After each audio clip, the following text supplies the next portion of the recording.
So there was goals, there was also chaos, there was a lot of brilliance, but there was some defensive madness that was going on the field in this game. I do think that this is not like your average preseason match. This was a game where I would say there was some pros, but there were definitely some cons, and there's definitely some things that Barcelona have to work on right now, like we're talking about today. And I want to be very honest with you guys. Even though we scored 7 goals against this team, FC Seoul, still scored 3 goals against us. It is the exact same scenario where Barcelona scored 5 goals against Benfica, but Benfica scored 4, or Inter Milan scored 6 goals, but we scored 5. We scored a lot of goals, but sometimes we win and sometimes we don't. And the fact that we have conceded 3 goals against this team, work needs to be done. To the 62,482 fans, they were happy, right? They were just there to witness greatness. They were there to witness a lot of drama. They were very happy. But for us Barcelona fans, we know that this is an early signal of what is to come in La Liga and also in the Champions League. Hansi Flick must address this and address this as fast as possible. So first, I want to talk about the goals, right? Lewandowski scored on the 8th minute, making it 1-0. Lamine Yamal received the ball on the right flank. He tried to shoot, but it did hit the post. Lewandowski hit the rebound and scored the goal. We move on towards the second goal. Lamine Yamal carries the ball forward and he shoots the ball to the bottom right corner. And let me tell you guys, in the first 15 minutes of this game, Barcelona were playing in a very phenomenal way, right? They were sensational. They were very fast paced. They were playing very fast football, very vertical. Like real talk, like when I was looking at those first 15 minutes, I'm like, okay, I'm looking at the replay because I did not watch this live, but I'm looking at the replay and I'm like, do I have this at like 2x speed or something? Like, why is everything going so fast? But no, it's Barcelona playing their football. It's what Hansi Flick does want. And so I thought that after the 14th minute, when Lamine Yamal made it 2-0, that the game was done, that this was going to be a match where Barcelona wins 6-0, 7-0, 8-0, 9-0, maybe even 12-0 at this rate, right? But then all of a sudden, Barcelona showcased that defensively, they're almost the exact same from the previous season. FC Seoul had other plans and they made it 2-1 with a very controversial goal, right? Everybody said that it was onside, offside. Clearly, when we look back at the replay, he was offside. This guy named Cho, I believe. When he made it 2-1, I'm like, bro, that is offside. It should have stayed 2-0, but it gave FC Seoul the confidence. And I know that many might question, but Kevin, you don't think that this should not like really be talked about? Like, this doesn't really matter, Kevin. Like, it's offside. We all know that. When the VAR is actually present, this goal won't even count. Well, here's the thing. Do you really think that the VAR is reliable? Do you really think that the VAR is going to help FC Barcelona? What have we learned from the past 12 months? We have learned that the VAR usually does go up against us, always. Sometimes the VAR is not even called for when there's very controversial calls. Like, for example, the Gerard Martin Dumfries situation. Even though it was a clear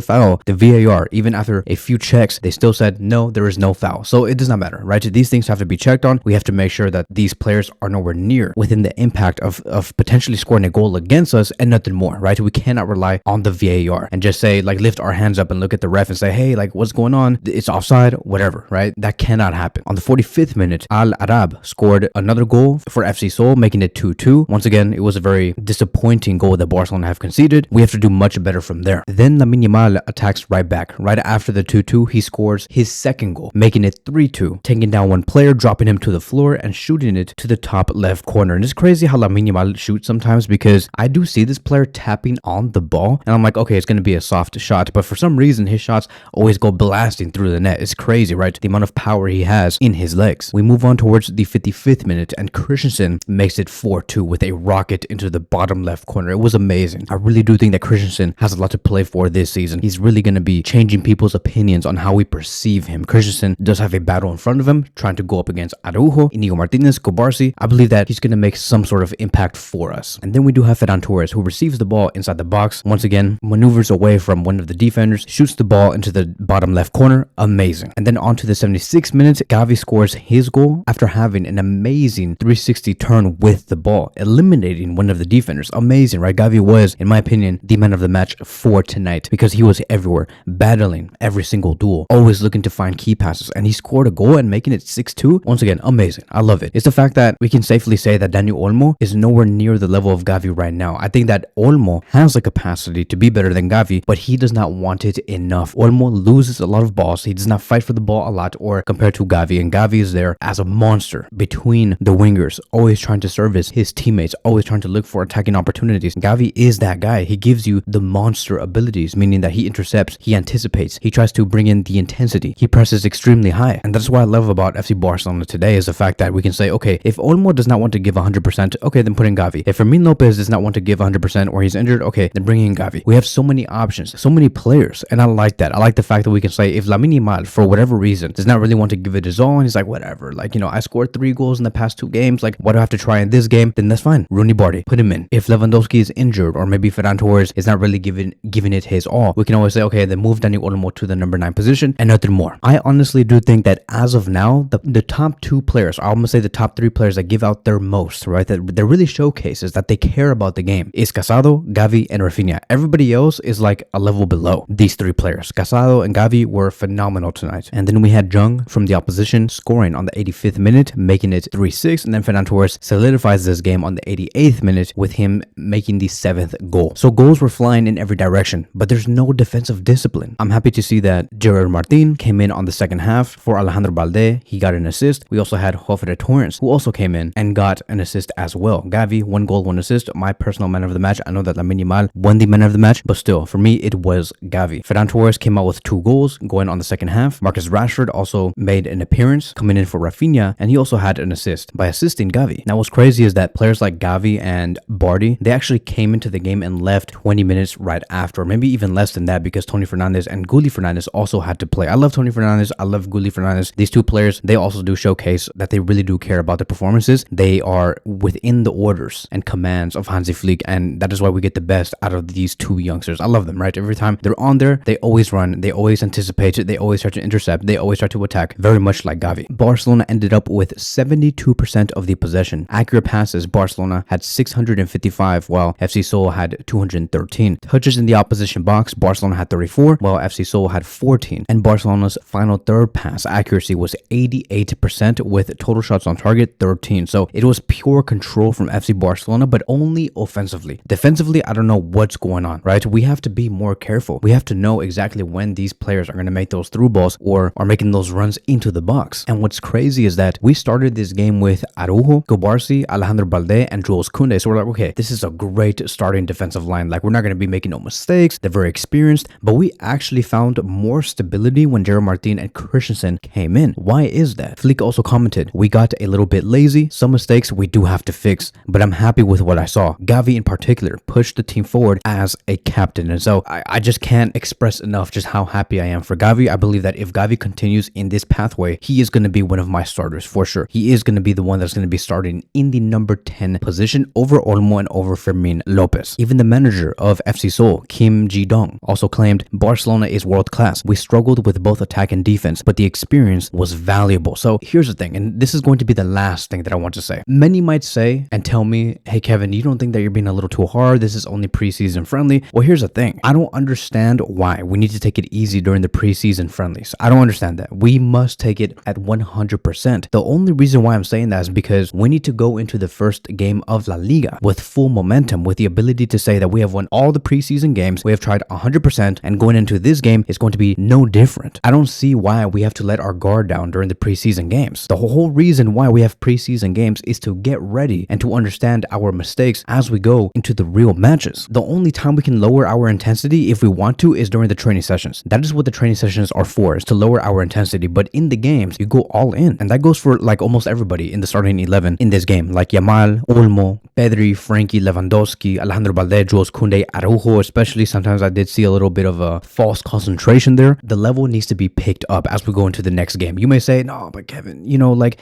what about the fact that they're jet lagged and maybe they're just tired? Tired of what, bro? Tired of what? We have just came back from a huge break. We did not even participate in the Club World Cup. We should be going all in. And that is it, right? Like, for example, if Araujo just continues to make some misplaced passes, looking a little weird, a little shaky, maybe like not even being 100% focused, then put in Christensen. That's fine. Christensen and Cubarsí will be my ideal center back pairing. That is what is so beautiful about Barcelona's options and quality depth right now, is the fact that we can say, if you don't want to give 100%, that's fine. You can sit down, go on the bench. Because just because you have a name like Araujo or a name like Yamal or a name like Olmo, whatever, whoever it may be, that does not matter. If there's a player on the bench that is performing better than you, then you are going to be benched and that player is going to take your spot. And so we do have our last match coming very soon against Durag FC. It's going to be our final match for the Asian tour. And then after that, we do go on and return to FC Barcelona, and we do play against Como, where we are going to be seeing a lot of familiar faces like Fabregas. We're also going to be seeing Alex Valle, a player who was in our academy before, and Sergio Roberto. Thank you guys so much for watching, and I will see you guys in the next one.